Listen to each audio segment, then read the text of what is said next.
Olá pessoal, este é o vídeo piloto do canal Ao Sul, Soberania e Anti-Imperialismo, e vem por meio deste vídeo piloto abrir o início, do nosso canal, que se baseará nas discussões sobre geopolítica, sobre economia. Em alguns momentos discutiremos conjuntura nacional acerca das demandas da classe trabalhadora, e da soberania de nosso Brasil, que está sendo esfacelada com esse atual governo presidido pelo Jair Bolsonaro e com uma política econômica conduzida pelo Paulo Guedes, mais um representante do capital transnacional que nos mantém em condição de subserviência e atraso. E é isso aí, esse projeto eu já tenho ele em mente há um bom tempo, desde quando eu passei a gostar de geopolítica, me interessar. É engraçado que durante a graduação eu até tive a disciplina de geopolítica, mas eu não entendia tanto as coisas e muito menos tinha facilidade, porque deixa pra lá, a aula era meio zoada. Mas engraçado, eu passei a ter interesse por geopolítica na época da minha militância, em partidos de esquerda, exatamente por posições erradas. Eu não quero ser ambicioso e pretensioso falar, mas é assim, eram posições erradas de ex-companheiros, Porque onde já se viu pessoas se dizerem de esquerda, posarem, de militantes e atuantes, mas aí quando o calo aperta, numa situação de escalada do imperialismo norte-americano, os ex-companheiros ficavam ao lado do império. Isso é um absurdo. E esse posicionamento errado por parte desses colegas fez com que eu me interessasse mais e mais em geopolítica e em relações internacionais. E eu vou explicar rapidinho o motivo do nome e da descrição. Vamos lá. Ao Sul, soberania e anti-imperialismo. Por quê? Ao Sul vem de Sul global. É dessa divisão entre países do Norte global e do Sul global, que ficou estabelecida após o término da Guerra Fria, porque ali no contexto da Guerra Fria, a última regionalização do mundo se baseou em primeiro, segundo e terceiro mundo. Primeiro mundo, os países capitalistas desenvolvidos. Segundo mundo, os países socialistas.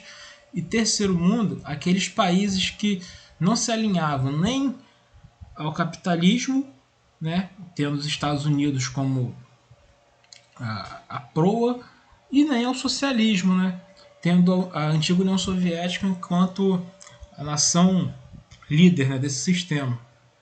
E aí, com o fim da Guerra Fria, não houve mais necessidade de se falar em primeiro, segundo ou terceiro mundo, até porque essa regionalização passou a ser obsoleta.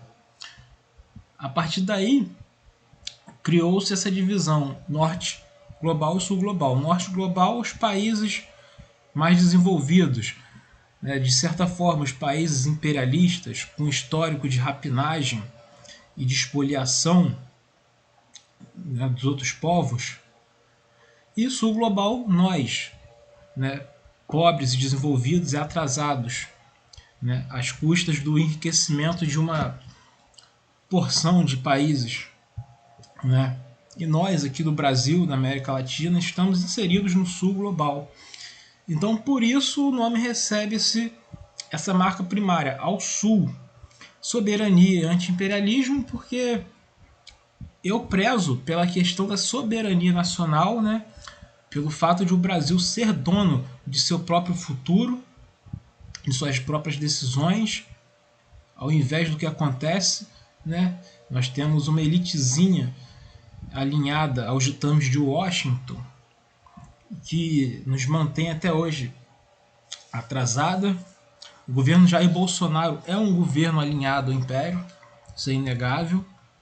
Então, para o Brasil sair dessa condição, não basta ser apenas contrário ao Bolsonaro, mas contrário a esse programa econômico, político e estratégico que nos sufoca. Então, por isso, a questão da soberania. E para um país do sul global prezar pela soberania, ele vai ter que ser anti-imperialista. Ele vai ter que se opor as forças do imperialismo norte-americano. Então é isso. Aí, no índice eu comento sobre o nacionalismo. Bem, quando eu falo em nacionalismo, não é o nacionalismo chauvinista, não é aquele nacionalismo excludente que prega xenofobia, mas sim o nacionalismo popular, né? O nacionalismo que vê a importância de um país periférico, né, de um país do sul global, ter a sua autodeterminação, né? Tanto em termos do próprio fortalecimento do seu Estado nacional, quanto em termos de soberania e autodeterminação popular, emancipação popular. Então, quando eu falo nesse nacionalismo, é o nacionalismo de Leonel Brizola, de Hugo Chávez, de Fidel Castro, né? Até porque é bom a gente lembrar, né? A Revolução Cubana, né? Muito cultuada por setores da esquerda, setores clássicos da esquerda, não por essa New Left, ela de início teve um caráter nacionalista, anticolonial e anti-imperialista. E aí, com o tempo, anos depois, aí sim, Fidel Castro se converteu, né, ao marxismo-leninismo soviético. Então é esse o nacionalismo que me norteia, que vai nortear o canal, né, em suas discussões, né.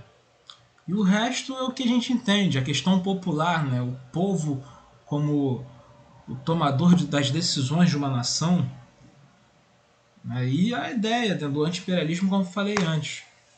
Então, para dar um pontapé inicial ao vídeo piloto, eu queria comentar um pouquinho sobre essa matéria e sobre a razão do título, né? Essa matéria aqui é da Russian Today, né, da mídia do governo russo, né, RT ou RT, para quem gosta de falar inglês. Ela fala sobre a advertência da Coreia do Norte em relação ao zelar aos Estados Unidos. Olha só, dei as coisas perigosas. Em relação aos Estados Unidos, de acordo com o discurso de Joe Biden, né? De acordo com a matéria, ela diz aqui que no discurso do Biden, na semana passada, junto ao Congresso norte-americano, ele meio que deu aquela continuidade, né? Naquele imbróglio, daquela implicância contra a situação nuclear da Coreia do Norte e do Irã. Né? Ele diz que são países que, na verdade, se apresentam enquanto sérias ameaças à segurança mundial dos Estados Unidos, mas é uma hipocrisia, porque a nação que bombardeia países que fazem um jogo antissistêmico é quem? Os Estados Unidos.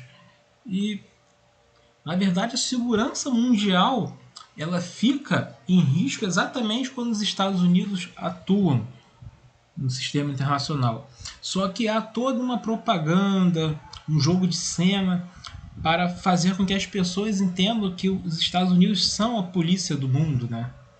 São o país que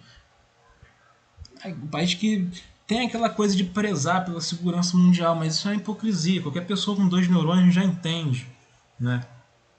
Quais são os interesses do império, né? E essa matéria me provoca pelo seguinte fato: o Joe Biden tem anunciado medidas econômicas que remontam aos tempos do welfare state, né? Encabeçado pelo presidente, o nome do desgraçado é Franklin Delano Roosevelt. Até a Gleisi Hoffmann, presidente do Partido dos Trabalhadores, comentou sobre, comemorando de forma efusiva e tal. Mas a gente tem que entender duas coisas. Qualquer tipo de investimento estatal por parte do governo Joe Biden vai ser em prol do usufruto da população dos Estados Unidos. Nós não vamos ganhar nada com isso. Muito pelo contrário, é capaz de a gente entrar em prejuízo, porque é aquilo.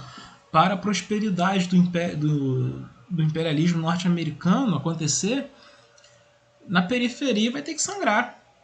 Vai ter que sangrar. Alguém vai ter que pagar essa conta. E o Breno Altman, do Opera Mundi, relembrou muito bem no seu Twitter que o intervencionismo norte-americano durante a Guerra Fria não foi numa era de neoliberalismo, mas sim numa era onde os Estados Unidos prezavam, né, pelo bem-estar social, porque o bem-estar social foi aquilo, né, a emulação do socialismo soviético para fazer com que as massas trabalhadoras norte-americanas não enxergassem o socialismo enquanto uma alternativa.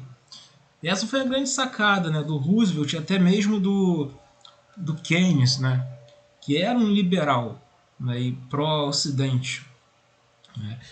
Então a sacada do keynesianismo e do estado de bem-estar social é exatamente reformar o capitalismo para que as massas não não subvertam a ordem, né? Subvertam o status quo. Aí dá muito essa ideia, né, de que o capitalismo dá certo, né, com a intervenção do Estado. E é bem isso que eu fico pensando, né? Será um keynesianismo bideniano beligerante? Porque os Estados Unidos visam, né, no atual governo, um maciço investimento estatal, remontando a ideia do keynesianismo de Roosevelt.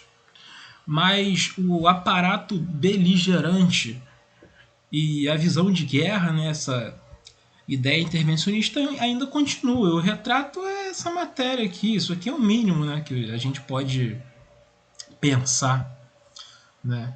Então fica aqui como reflexão nesse vídeo piloto. Né? Será a era do keynesianismo beligerante por parte do Joe Biden? É isso, eu não quis me estender muito para fazer um vídeo curto e deixar isso como piloto. Ele vai ficar aqui no canal para apreciação dos meus amigos, né, colegas, enfim, de quem achar e conseguir chegar ao vídeo por via do algoritmo. É isso aí, fica por uma questão de raciocínio e provocação. Uma hora eu vou voltar para trazer novas discussões, novas temáticas. Fui.